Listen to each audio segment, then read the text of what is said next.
নানুর সংসারটা ছিল ছোট্ট আর সাদামাটা। বাড়ির পিছনে 5 শতক জমি। সেইটুকুতেই নানু নানা রকম শাকসবজি চাষ করতেন। যা ফলতো তার কিছু নিজে খেতেন, আর অতিরিক্তটা বাজার বা হাটে নিয়ে বিক্রি করতেন। শীত এলে মাঝে মধ্যে পিঠাও বানিয়ে বিক্রি করতেন তিনি। এভাবেই অল্প অল্প করে নিজের একার সংসারটা টিকিয়ে রেখেছিলেন নানু। এছাড়া কখনো কখনো আব্বুও সামান্য টাকা পাঠাতেন, যা নানুর সংসারের ভার কিছুটা হালকা করত।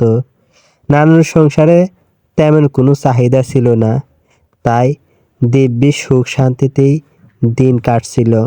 কিন্তু এখন হঠাৎ করে আমরা 4 জন এসে পড়ায় নানুকে হিমশিম খেতে হচ্ছে। টুনা তো দুধের শিশু। আম্মু ভালো মন্দ না খেলে ও পুষ্টি পাবে কিভাবে?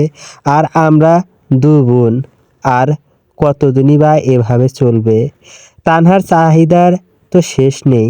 প্রতিদিনই ওকে জোরাজুরি করে, কখনো বা আম্মুর মার খেয়েই ভাত খেতে হয়।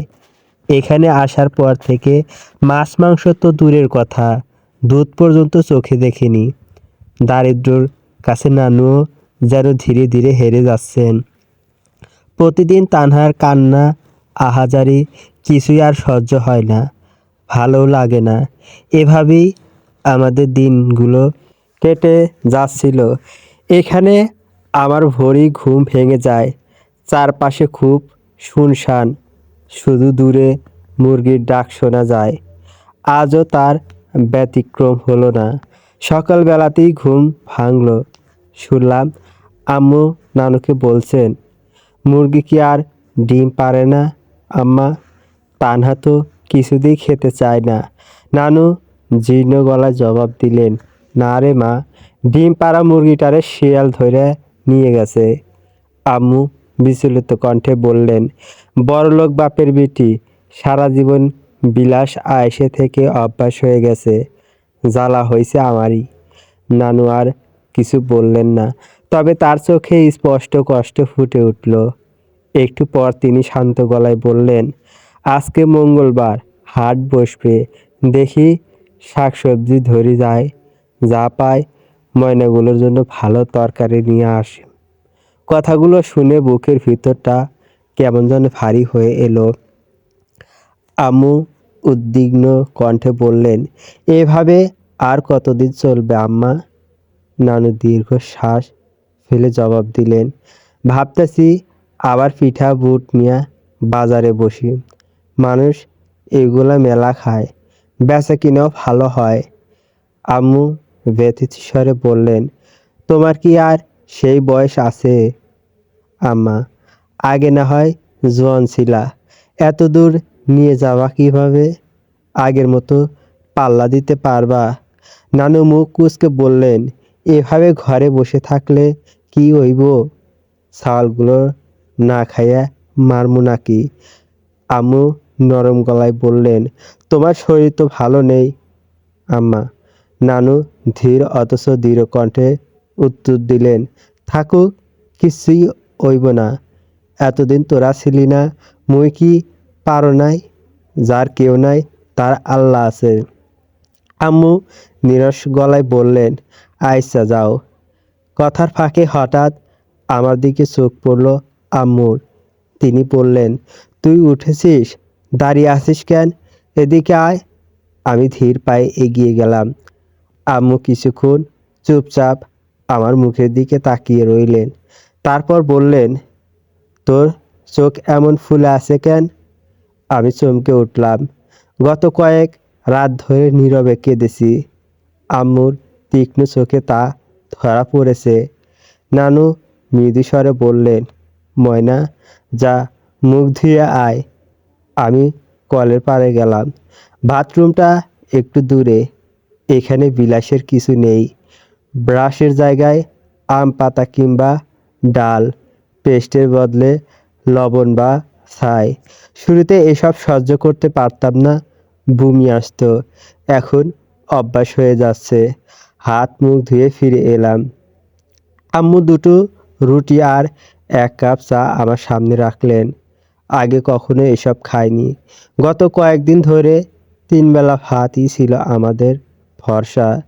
নানু আম্মুকে বললেন, দোকান থাইকা ডিম আনিয়া দে। আম্মু শক্ত গলায় বললেন, না থাক, তুফা খাইতে পারবি। তানহা ছোট, তাই খাইতে চায় না। তুফা তো বুঝিস। আমি নানুর দিকে তাকিয়ে ধীরে বললাম, আমি খেতে পারবো। এই কথা বলি তাড়াহুড়ো করে খেতে শুরু করলাম। কিন্তু প্রতিটা লোকমা যেন গলার ভিতর নামতে চাইছিল না। পেটের চেয়ে বুকটাই যেন বেশি ভারী হয়ে উঠছিল। খাওয়া শেষ হলে আম্মু বললেন, তুরফা, যা, বই খাতা নিয়ে বস। দেখি কয়েকদিনের মধ্যেই এখানকার স্কুলে তোকে আর তানহাকে ভর্তি করিয়ে দেব। পড়ালেখাতে গ্যাপ দেওয়া যাবে না। আমি শুধু মাথা নাড়লাম। সবে ক্লাস 9-এ উঠেছি, সায়েন্স গ্রুপে।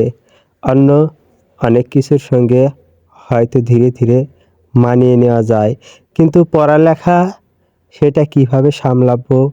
আগে পড়তাম এক নামকরা বেসরকারি স্কুলে। সামনে ছিল আমার ক্লাস টিউটর এক্সাম। সব কিছু যেন ঠিকঠাক লাইনে সাজানো ছিল। আমার পড়াশোনা, বন্ধুবান্ধব, টিউশন, একটা আলাদা জগৎ ছিল আমার। হঠাৎ করে সব কিছু ছিঁড়ে ফেলা হয়েছে।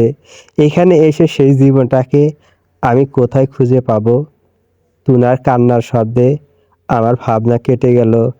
আম্মু ওদিক থেকে চেঁচিয়ে উঠলেন, ওকে কোলে নে। টুনাকে কোলে নিয়ে নিলাম। বুকে যেন হিমশীতল স্রোত বয়ে গেল। ছোট ছোট হাত পা, নরম শরীর, আদরে মুখখানা। এত সুন্দর বাচ্চার প্রতি মায়া না হয়ে পারে? দেখতে দেখতে তানহাও উঠল। আম্মু ওকে ডিম দিয়ে দিলেন। ও বেশ খুশি হলো। অনেকদিন বাদে বাসি খাবারও অমৃত মনে হয়। অনেকটা সময় গেল। নানু হাতে বল আর বটি নিয়ে দাঁড়ালেন। তানহা জিজ্ঞেস করলো, আম্মু, নানু কই যাচ্ছে? আম্মু বললেন, সবজি আনতে জমিতে যাচ্ছে। তানহার মুখ প্রসন্ন হয়ে উঠল। নানু ওকে জিজ্ঞেস করলেন, তুই যাবি? আয়। তানহা খুশি হয়ে এগোলো। নানু আমাকে বললেন, তুইও আয় ময়না। আমি ধীর পায়ে পিছে পিছে গেলাম। বাড়ির পিছনে অল্প স্বল্প জঙ্গল আর ময়লা, তারপর জমি, লাউ শাক, লাল শাক, কলমি শাক, আরও হরেক রকমের শাক। এছাড়াও বিভিন্ন সবজি, পেঁপে, ধুন্দল, আলু সহ নাম না জানা কত কি। নানু অনেকগুলো তুলে নিলেন। তানহা বেশ মজা পেল। আমরাও ভালো লাগলো। নানুকে সাহায্য করলাম। বাড়িতে ফিরে আস্তে আস্তে হাঁপিয়ে উঠলাম। এবার গোসল করব। গোসল করাটাও কম ঝামেলার নয়। চারিদিকে উন্মুক্ত। আম্মু ওনা ঢাঙিয়ে অস্থায়ী পর্দা করে দিয়েছেন। সবাই একে একে গোসল করে খেয়ে নিল। খাওয়া শেষে আমরা একটু বিশ্রাম নিচ্ছিলাম, কিন্তু নানু থামলেন না। শাক সবজিগুলো ধুয়ে ধুয়ে গুছিয়ে রাখছিলেন। আম্মু বিরক্ত গলায় বললেন, আম্মা, এখন করতেছেন কেন? কেবল ভাত খাইলা? নানু কাজ করতে করতেই বললেন, এগুলা ধুইতে সময় লাগবো, বাইর হইতে হইব, এদিক কিছু পাওয়া যাইব না, হাইটা যাউন লাগবো। আম্মু উদ্বিগ্ন হয়ে বললেন, এত দূর তুমি যাইতে পারবা? নানু কোনো উত্তর দিলেন না, শুধু হালকা একটা হাসি হাসলেন। কিছুক্ষণ পর আমি বাইরে এলাম। নানুকে জিজ্ঞেস করলাম, কই নিয়ে যাবা নানু? হাটে। বেসমু। ও, একটু ভেবে বললাম, আমিও যাই। না, মেলা দূর, হাটবার পাবো না, মেলা মানুষ থাকে। আমি আর কিছু বললাম না। আম্মু এসে বললেন, তুমি অসুস্থ আম্মা, তুরফা যাক। নানু আপত্তি করলেন, আরে না, থাক। আম্মু দৃঢ় গলায় বললেন, না, যাক। রাস্তায় যদি তোমার কিছু হয়, আর ওরও তো শিখতে হবে। আমি তুনাকে রেখে বেরোতে পারবো না। তানহা গেলে জেদ করবে, এর চেয়ে তুরফাজাক কাজকর্ম ইনকাম কেমনে করে শিখুক। নানু আর আপত্তি করলেন না। কিছুক্ষণ পর আমি রেডি হলাম, হিজাব পরলাম। আম্মু মুখে একটা মাস্ক পরিয়ে দিলেন, নানু মাথায় ডালি তুলে দিলেন, হাতে দুটো ব্যাগ, আরেকটা ব্যাগ আম্মু আমার হাতে ধরিয়ে দিলেন। তারপর নানুর সঙ্গে রাস্তায় বেরোলাম। পথে নানান মানুষের সঙ্গে দেখা হলো। কেউ নানুকে জিজ্ঞেস করছে, এই মেয়েটা কে? কেউ আবার কটু কথা ছুড়ে দিচ্ছে, তোমার মেয়েরে নাকি তার ভাতারে ছাইরা থুয়ে গেছে। হাঁটতে হাঁটতে এসব কথা শুনে ভেতরটা পুড়ে যাচ্ছিল, অসম্ভব খারাপ লাগছিল। নানু জিজ্ঞেস করলেন, পা ব্যথা ধরছে ময়না? আমি মাথা নেড়ে না বললাম। নানু আমার হাত থেকে ব্যাগটা নিতে চাইলেন। দে, ব্যাগটা দে। আমি না করতে চাইলেও তিনি নিয়ে নিলেন। অবাক হয়ে তাকিয়ে রইলাম। এত কিছু একসঙ্গে নিয়ে নানু কিভাবে হাঁটছেন, তাও এই বয়সে। সবই আমাদের জন্য। আমরা তার মেয়ের সন্তান বলে তিনি এত কষ্ট করছেন। অথচ আমাদের নিজের বাবা, দাদি কেউ আমাদের কথা ভাবলো না, উল্টো তাড়িয়ে দিল। মেয়ের মা হওয়া কি সত্যি এমন সৌভাগ্যের? অনেকক্ষণ হাঁটার পর অবশেষে হাটে পৌঁছালাম। মানুষে ঠাসা। নানু একটা জায়গায় সব নামিয়ে সাজিয়ে রাখলেন, বসে পড়লেন, আমাকেও বসালেন। আশেপাশে বেশিরভাগই ছেলে আর বয়স্ক পুরুষ, মহিলা খুব কম। আমার বয়সী মেয়ে বলতে গেলে নেই। আমার পোশাকের সঙ্গে সবার ভীষণ পার্থক্য, সবাই গ্রাম্য। অনেকেই হাঁ করে তাকিয়ে দেখছিল। কয়েকজন ছেলে খারাপ দৃষ্টিতে তাকিয়ে ইশারা করে হাসাহাসি করছিল, গা গুলিয়ে উঠছিল। অস্থিরতা বুঝে নানু বললেন, কি হয়েছে ময়না? আমি কান্না ভেজা গলায় বললাম, ওরা আমাকে নোংরাভাবে দেখছে নানু। ইশারা করছে। নানু একবার চারিদিকে তাকালেন, তারপর আমার কাঁধে হাত রেখে শান্ত গলায় বললেন, ওগুলারে দেখবার যাস কেন? হাটবার ধরি রাস্তায় ময়লা দেখলে যেমন থুতু ফেললে চইলা যায়, তেমনি যাবি, বুঝছিস? তুই পরিশ্রম করে খাইলে মানুষ খারাপ কথা কইবই, কিন্তু একবেলা না খাইলে কেউ তাকাইবারও আসবে না।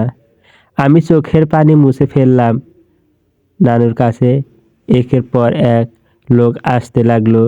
কেউ কেউ কিনল, তবে বেশিরভাগই শুধু দাম করে চলে গেল।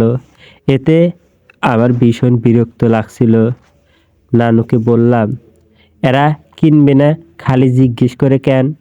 তুমি আর বলবা না? আমার অভিযোগে নানু হেসে ফেললেন, বললেন, কোনো কিছু করবার গেলে ধৈর্য লাগে ময়না। ধৈর্য যারা কিছুই হয় না। মানুষ দাম করে, তাতে বোঝা যায় কিনবার সামর্থ্য আছে কি না। আমি আর কিছু বললাম না, চুপচাপ দেখলাম। নানুর মধ্যে একটুও বিরক্তি নেই, সেই ধৈর্য, সেই প্রশান্ত মুখ আমাকে মুগ্ধ করছিল। নানুর সঙ্গে বাড়ি ফিরতে ফিরতে সন্ধ্যা পেরিয়ে গেল। চারপাশে অন্ধকার নেমেছে, দূরে দূরে কুকুর ডাকছে। আমার শরীর শিরশির করে উঠছিল। নানু এক হাতে আমাকে আগলে ধরে হাঁটছিলেন। আজকের উপার্জন তিনি কিছু মাছ কিনেছেন আর তানহার জন্য কিছু নাস্তা। আমাকেও নিতে বলেছিলেন, কিন্তু আমি নেইনি। যে জীবন আমি ছেড়ে এসেছি, তার বিলাসিতা নতুন জীবনের সঙ্গে পুরো মানিয়ে না নেওয়া পর্যন্ত ছুঁতেও চাই না। বাড়িতে ফিরে দেখি দরজা হালকা খোলা, ভিতর থেকে হাসির আওয়াজ আসছে। নানু আর আমি ঢুকলাম। আবারও সেই মহিলাটা, যিনি 4-5 দিন আগে আম্মুর বিয়ের কথা বলতে এসেছিলেন, সঙ্গে আরেকজন পরিপাটি মহিলা। আম্মু স্বাভাবিক ভঙ্গিতে হুক উসকে দাঁড়িয়ে আছেন। আমি কলের পাড়ে গিয়ে হাত মুখ ধুচ্ছিলাম। কানে এলো মনোয়ারা নামের সেই মহিলা নানুকে বলছেন, ওই দিন যে বইলা গেছিলাম বাড়ি দেখতে চাইছিলাম, তাই আসছি। তোমার শাহজাহানারে ভালো লাগছে। তার ভাইয়ের বউ 3 মাস হইল মারা গেছে। আমার শরীরটা কেঁপে উঠল। আম্মুকে দেখতে এসেছে? আমার আম্মুকে? মহিলাটি আবার বললেন, ভাইয়ের বিয়ে দেওয়ার জন্য শ্বশুরবাড়ি থাইকা আসছে। বলি, দেরি কইরো না, দিয়ে দাও। এমন সম্বন্ধ বারবার আসে না। নানু হতভম্ব হয়ে বললেন, কি কস? হুটহাট করে একজনের বাড়িতে নিয়ে আইসোস? ওর তো তালাক নাই, ছাওয়া আছে। মহিলাটি নির্দ্বিধায় বললেন, ওর বাচ্চাগো দেখি মেলা বড়, এরই তো বিয়া হইবে কয়েকদিন পর। মায়ের জীবন শেষ করবা? দুইটারে তুমি পালবা? কয়েক বছর বিয়া দিবা, ঝামেলা শেষ। তিনি আমাকে ইঙ্গিত করে কথাটা বললেন। আমি আর কিছু শুনিনি, দৌড়ে ঘরে এলাম। তখন বাইরে যেতে যেতে মহিলারা আম্মু আর নানুর কথা বলছিলেন। ঘরে ঢুকতেই তানহা আমাকে দেখে খুশিতে ছুটে এলো। অনেকদিন পর পছন্দের খাবার পেয়েছে যে। টুনা বিছানায় একা হাত পা নাড়ছে। টুনাকে বুকে জড়িয়ে ধরলাম। এত সুন্দর ফুটফুটে সন্তান রেখে আম্মু কি সত্যিই বিয়ে করবেন?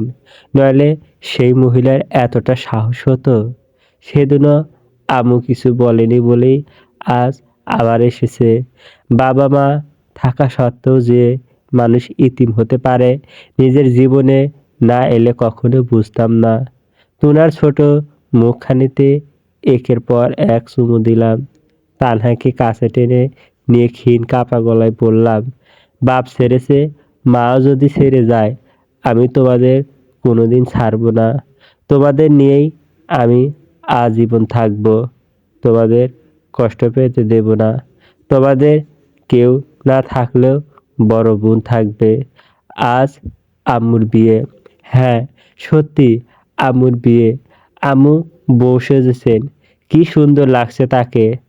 তানহা আম্মুকে দেখে ভীষণ খুশি হয়ে এসে বলল, তুরাপু, তুরাপু, আম্মু কি সুন্দর লাগছে না? আমিও ওভাবে সাজবো। আমি উত্তর দিতে পারলাম না। তানহাকে বুকে টেনে নিলাম। ও কি বুঝতে পারছে আজকে যে আমরা মা ছাড়া হবে? টুনার মতো ছোট্ট পরিটাকে রেখে আম্মু কিভাবে পারছেন? না হয়েছে তালাক, না 3 মাস হলো, তার আগেই আম্মু এসব কি করছেন? আমি তানহাকে ঘুম পাড়ালাম। সারাদিনের ক্লান্তিতে ও খুশিতেই ঘুমিয়ে গেল। অথচ আজ থেকে আরো বেশি দুঃখের দিনের শুরু। কিছুক্ষণ পর আম্মু চলে যাবেন, আমাদের ছেড়ে যাবেন। আমি ওদের শুয়ে দরজাটা সাবধানে সঙ্গে লাগিয়ে আম্মুর কাছে গেলাম। আম্মুর মুখে কি খুশি! আমাকে কাঁদতে দেখে বললেন, কাঁদছিস কেন? আমি নিশ্চুপ রইলাম। তিনি আবার বললেন, কাঁদছিস কেন? মায়ের খুশি সহ্য হয় না তোদের? আমি দৌড়ে ঝাঁপিয়ে ধরলাম, আকুতি করলাম, ও আম্মু, আম্মু, ও আম্মু, আমাদের ছেড়ে যেও না। আম্মু, তোমাকে ছাড়া আমরা কিভাবে থাকবো? ও আম্মু, আম্মু নিজের থেকে সরিয়ে নিলেন। বিরক্ত সুরে বললেন, সর, আমার সাজ নষ্ট করছিস কেন? তুই ছোট নস তুরফা, তোর বয়সের থেকেও কত ছোট ছোট মেয়েরা মা ছেড়ে থাকে। আম্মু, আম্মু, তুনার কথা ভাবো, ও তো দুধের শিশু। আম্মু কাট কাট গলায় বললেন, তোদের জন্য আমি জীবনে নষ্ট করতে পারবো না। তোদের নানু দেখবে তোদের। সর দেখি। আমি আম্মুকে আরও শক্ত করে জড়িয়ে ধরলাম। আম্মু আমাকে সরানোর চেষ্টা করলেন। তুরফা, ছাড় আমাকে। না, না আম্মু, না, আমি তোমাকে ছাড়বো না। তোর, আমি বলছি ছাড় আমাকে, সর। বলে সর্বশক্তিতে ধাক্কা দিলেন। আমি ছিটকে পড়লাম। আম্মু চলে যেতে লাগলেন। আমি মাটিতে গড়িয়ে গিয়ে তার পা জোড়া ধরলাম। আম্মু, আম্মু, ও আম্মু, আমাদের ছেড়ে যাইও না আম্মু। আম্মু রে।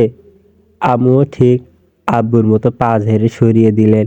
আমার মুখটা মাটিতে পড়ল সম্পূর্ণ। আম্মু কিছু একটা বলে হন্তদন্ত পায়ে চলে যাচ্ছিলেন। আমি আর্তনাদ করে উঠলাম, তুমি ছাড়া কেউ নাই আম্মু, যাইও না আম্মু। তুরফা, এই তুরফা। আমার শরীরটাকে ঝাঁকিয়ে তুলল কেউ। আমি ধড়ফড় করে উঠে বসলাম। আশেপাশে দেখলাম রাত হয়েছে। পাশে তানহা তুনা ঘুমোচ্ছে। তার মানে আমি স্বপ্ন দেখছিলাম। ঢোক গেলাম পরপর কয়েকটা। তুরফা, তুই ঠিকই আছিস? আম্মুর দিকে তাকালাম। তিনি উদ্বিগ্ন দৃষ্টিতে আমার দিকে তাকিয়ে আছেন। অপলক তাকিয়ে দেখলাম তাকে। কি ভয়ঙ্কর স্বপ্ন! আম্মু আমাকে আবার বললেন, ঘুমের মধ্যে ছটফট করছিলি কেন? আর কি বলছিলি?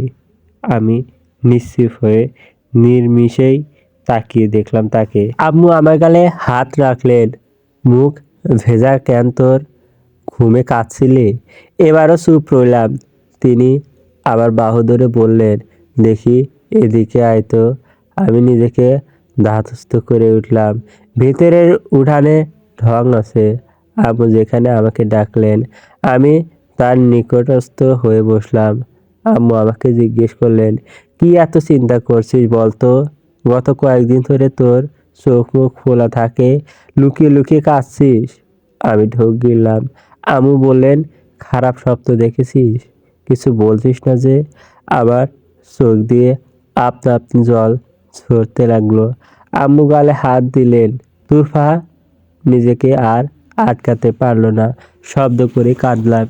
জিজ্ঞেস করলাম, আম্মু, তুমিও কি আব্বুর মতো আমাদের ছেড়ে যাবে? আম্মু ভ্রু কুঁচকালেন। আমি বললাম, তুমি কি সত্যি বিয়ে করবা আম্মু? আম্মু কিছুক্ষণ চুপ থাকলেন। তারপর সহসা ক্ষীণ হেসে উঠলেন। ছমছম করে উঠল। আমাকে জিজ্ঞেস করলেন, আমাদের কথাবার্তা শুনেছিস? আমি মাথা নাড়ালাম, অর্থাৎ হ্যাঁ। আবার জিজ্ঞেস করলাম, তুমিও আব্বুর মতো ফেলে দিবা আম্মু? আম্মু হাসলেন। তোর বাপ যদি পারে, আমি পারবো না কেন? কন্দন গলায় বললাম, তুমি তো আমাদের মা। আম্মু ঠোঁট প্রশস্ত করলেন। মা বলেই পারবে না, তাই না? আমি উত্তর দিলাম না, শুধু কাঁদলাম। আম্মু আমার দুগালে হাত রাখলেন, চোখ মুখ মুছে দিলেন, আমার কাঁধে হাত রাখলেন, আনমনে বললেন, বুঝলি তুরফা, আমাদের মেয়েদের বড্ড মায়া, আবেগ বেশি, তাই আমরা চাইলেও সহজে কোনো কিছু ছাড়তে পারি না। থামলেন, দীর্ঘ শ্বাস ফেলে বললেন, আমি জন্মের পর বাবাকে দেখিনি। আমার জন্মের আগেই তিনি ইন্তেকাল করেছিলেন। বড় হতে হতে চারপাশে তাকিয়ে দেখতাম, কারোর মা মারা গেলে কিছুদিনের মধ্যেই বাবারা আবার বিয়ে করে নতুন মা নিয়ে আসে। সেই দৃশ্যগুলো আমার শিশু মনে গভীর ছাপ ফেলেছিল। অবুঝ আমি একদিন আম্মার কাছে বায়না ধরেছিলাম, আমারও যেন একটা নতুন বাবা হয়। আম্মা প্রথমে অবাক হয়েছিলেন, তারপর ধীরে ধীরে আমাকে বোঝানোর চেষ্টা করেছিলেন যে এটা সম্ভব নয়। কিন্তু আমি তখন অভিমানে বলতাম, ওরা যদি নতুন মা পেতে পারে, আমি কেন নতুন বাবা পেতে পারি না? আম্মা তখন শান্ত গলায় বলেছিলেন, এটাই মা আর বাবার মধ্যে পার্থক্য। খুব অল্প সংখ্যক বাবা আছেন যারা সন্তানের জন্য নিজের পুরো জীবন উৎসর্গ করেন, কিন্তু মায়েদের ক্ষেত্রে ছবিটা উল্টো। অসংখ্য মা আছেন যারা সন্তানদের নিয়েই নিজের জীবন গড়ে তোলেন, নিজের সুখ দুঃখ সব কিছু তাদের মধ্যেই সীমাবদ্ধ রাখেন। আমি তখন জিজ্ঞেস করেছিলাম, বাবা মায়ের মধ্যে ব্যতিক্রম কেন আম্মা? আম্মা বলেছিলেন, কারণ একটা সময় মানুষের ভিতরে পরিবর্তন আসতে শুরু করে। কেউ সেই পরিবর্তনের সঙ্গে সন্তানদের জুড়ে রাখতে পারে, কেউ পারে না। একটা মেয়ে মা হওয়ার পর তার জীবন পরিবর্তন সবটা ভিতরেও সন্তানটাই কেন্দ্র হয়ে যায়। সেটা তুলনায় বাবাদের অত্যন্ত কম হয়। মায়েরা চাইলে বাবার দায়িত্ব পূরণ করতে পারে, কিন্তু বাবারা মায়ের দায়িত্ব কখনোই পূরণ করতে পারে না। এই যে আমাকে দেখ, বয়স কত আমার, তোর জন্মের আগেই তোর আব্বা মরছে। এক হাতে তোরে, আরেক হাতে সংসারের দায়িত্ব।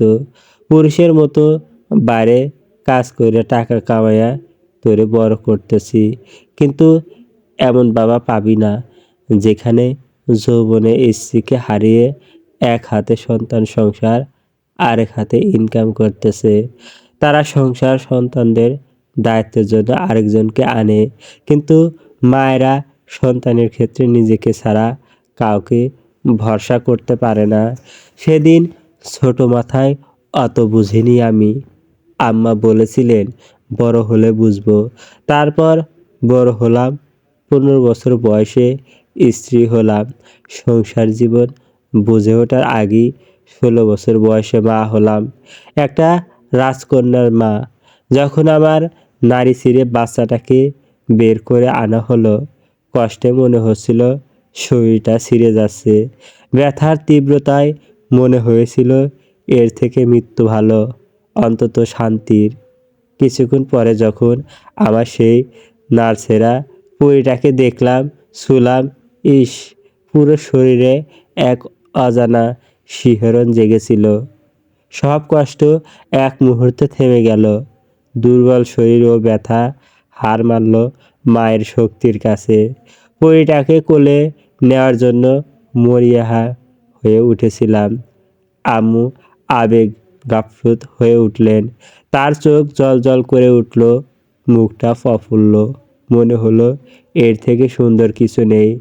ভুল বললাম, মনে হলো না। সেদিন বুঝলাম মাতৃত্বের থেকে বড় কিছু এই পৃথিবীতে নেই। বুঝলাম আম্মার সেই কথাগুলো ছিল নির্মম সত্যেরই ব্যাখ্যা। আমি লক্ষ্য করলাম আম্মুর চোখে পানি এসেছে, তবুও তিনি হাসছেন। মাতৃত্ব কোনো একদিনের অনুভূতি না, কোনো মুহূর্তের উচ্ছ্বাস না। মাতৃত্ব ধীরে ধীরে মেয়েকে বদলে দেয় একদম ভিতর থেকে। নিজের ব্যথা, নিজের ভয়, নিজের স্বপ্ন সব কিছুর ঊর্ধ্বে উঠে একটুখানি প্রাণকে বাঁচিয়ে রাখার দায়িত্ব হয়ে দাঁড়ায়। প্রতিটা রাতে না ঘুমিয়েও সন্তানের শ্বাস গোনা, নিজের ক্ষুধা চেপে রেখে ওর মুখে খাবার তুলে দেওয়া, নিজের কান্না লুকিয়ে ওর হাসির জন্য শক্ত হয়ে থাকা। মাতৃত্ব এমন এক শক্তি যেখানে দুর্বল শরীরেও অসীম সাহস জন্ম নেয়। মাতৃত্ব মানে নিঃস্বার্থে ভালোবাসা, বিনিময়ে কিছু না চেয়েও সারা জীবন আগলে রাখা। তাই মাতৃত্ব কোনো পরিচয় নেই, এটা এক ধরনের আত্মত্যাগের নাম। আম্মু আমার দিকে তাকালেন, চোখ দিয়ে অঝোর ধারায় বৃষ্টি পড়ছিল তার। সহসা তিনি আমাকে বুকে টেনে নিলেন।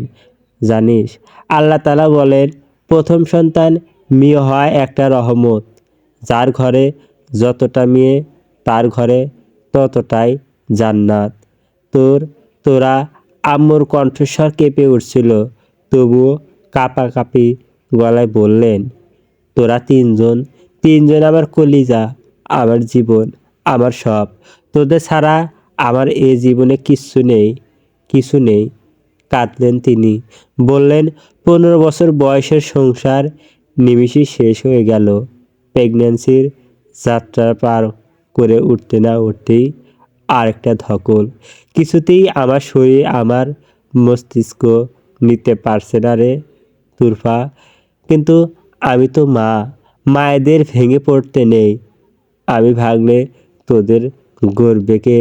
নিজের আবেগ অনুভূতি চেপে রাখতে রাখতে তোদের উপর ক্ষোভ হয়ে প্রকাশ পাচ্ছে।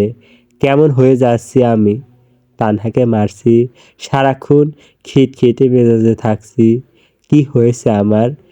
তিনি থেমে আমার চোখে চোখ রেখে বললেন, মা হিসাবে আমি খুব খারাপ, খুব খারাপ, তাই না রে তুরফা? আমি আম্মুকে জাপটে ধরলাম, তার বুকে মাথা রেখে বললাম, না, তুমি অনেক ভালো, অনেক, অনেক, এ দুনিয়ায় সেরা তুমি। আম্মু সশব্দে কাঁদলেন। আমি টের পেলাম আম্মুর হৃদস্পন্দন খুব দ্রুত গতিতে চলছে। শরীরটা কাঁপছে। কান্না থামানোর আপ্রাণ চেষ্টা করেছিলাম, কিন্তু পারছিলাম না। আমাকে শক্ত করে জড়িয়ে বললেন, খুব কষ্ট হয় রে মা, খুব কষ্ট হয়। সুখটা সাময়িক সময়ের জন্য কেন এলো, আর একটু দীর্ঘ হলো না? আমি উত্তর দিতে পারলাম না। আম্মু আমাকে জড়িয়ে অনেকক্ষণ কাঁদলেন। আমিও কাঁদছিলাম। আম্মুকে এত কাঁদতে, ভেঙে পড়তে আগে দেখিনি। হয়তো আমাদের জন্যই নিজেকে শক্ত ও কঠোর রাখতে চাইছিলেন। কিন্তু বোকা আমি, তাকে ভেঙে গুঁড়িয়ে দিলাম। আমি ব্যথা উঠালাম। তখনও আম্মু কাঁদছিলেন। আম্মুর চোখের পানি মুছে দিতে দিতে বললাম, তুমি কেঁদো না আম্মু, তুমি কাঁদলে আমার কষ্ট হয়। কান্নার মাঝে আম্মু ক্ষীণ হাসলেন। আবার দুগালে হাত রেখে বললেন, যতদিন তোদের আম্মুর শরীরে আত্মা আছে, ততদিন সে তোদের ছেড়ে কোথাও যাবে না, কোথাও না। যেদিন আল্লাহর আজরাইল এসে নিয়ে যাবে, ওই দিনই তোদের আম্মুর বিদায়। কথাটা বুকে বিঁধে গেল আমার। আমি বললাম, কোথাও যেতে দেব না তোমাকে, কোথাও না। আম্মু আমার মুখ মুছে দিলেন। এরপর আমার গালে মুখে অসংখ্য চুমু দিলেন। চুমুতে চুমুতে ভরিয়ে দিলেন। আম্মু ছোট্ট বাচ্চার মতো বুকের মাঝে লুকিয়ে বললেন, তুই আমার প্রথম সন্তান। মায়েদের প্রথম সন্তানের প্রতি আলাদা টান থাকে। প্রথম মাতৃত্বের অনুভূতি যে পায়, তোকে আমি নরম দুর্বল বানাতে চাই না, যাকে একবার আঘাতে ভেঙে গুঁড়িয়ে দেয়া যাবে। তোকে আমি এমন তুরফা বানাতে চাই, যে তুরফাকে হাজারটা কেন, লাখ লাখ আঘাতেও ভেঙে গুঁড়িয়ে দেওয়া যাবে না। যতটা আঘাত লাগবে, সে ততবারই মাথা উঁচু করে দাঁড়াবে। আমাকে নিজের থেকে ছেড়ে দুগালে হাত লাগলেন। চোখে চোখ রেখে বললেন, এ সমাজকে দেখিয়ে দিতে হবে আমার এক মেয়েই 100 ছেলের সমতুল্য। যে ছেলে সন্তানের জন্য আমাকে বিতাড়িত হতে হয়েছে, তোরা তিনজন দেখিয়ে দিবি তোরা দুর্বল নয়, তোদের মা দুর্বল নয়, তোরাও পারিস, তোরাও কোনো অংশে কম নস। আমি অনেকক্ষণ যাবৎ আম্মুর বুকে মাঝে থাকলাম। মায়ের বুকে এত শান্তি কেন? মা ছাড়া নিশ্চয়ই মেয়েদের জীবন অনেক কঠিন হয়। আচমকাত আম্মু চোখ মুখ খিচে ধরলেন। আমি মাথা উঠিয়ে জিজ্ঞেস করলাম, কি হলো আম্মু? আম্মু ব্যথিত গলায় বললেন, কাটা জায়গায় ব্যথা করছে, হাসলে কাঁদলে টান পড়ে। তানহা তুনা দুজনই সিজারে হয়েছে। তুনা হওয়ার 1 সপ্তাহ হলো না, কয়েক সপ্তাহ মাত্র। এর মধ্যে আম্মুর শরীরের উপর কত ধকল গেল, তবুও মানুষটা কতটা মজবুত হয়ে আছে। পৃথিবীতে মায়েদের মতো কেউ নেই। অথচ আমি আম্মুকে কতটা ভুল বুঝলাম, কষ্ট দিলাম। আম্মু ব্যথাতে আমার মাথায় হাত বুলালেন। একদম চিন্তা করবি না, তোদের আম্মু বেঁচে আছে এখনো। এখনো শুরুতে একটু কষ্ট করতে হবে, তারপর আস্তে আস্তে সব ঠিক হয়ে যাবে। আর কাঁদবি না, এসব ফালতু কারণে কাঁদবি না। কাঁদবি আল্লাহর কাছে। এ জগতে কারোর কাছে তোর কান্নার মূল্য থাকুক আর না থাকুক, তার কাছে ঠিকই আছে, খুব বেশি আছে, বুঝলি? আমি মাথা নাড়ালাম। আম্মু হেসে কপালে চুমু দিলেন। এরপর বললেন, আয় ঘুমাবি। আমাকে জড়িয়ে নিয়েই ঘরে গেলেন। আমি শুনলাম আম্মু তানহার মাথায় হাত বুলিয়ে দিলেন, চুমু দিলেন। টুনার ছোট মুখটায় চুমুতে ভরিয়ে দিলেন। আমার আবারও মাথাতেও হাত বুলালেন।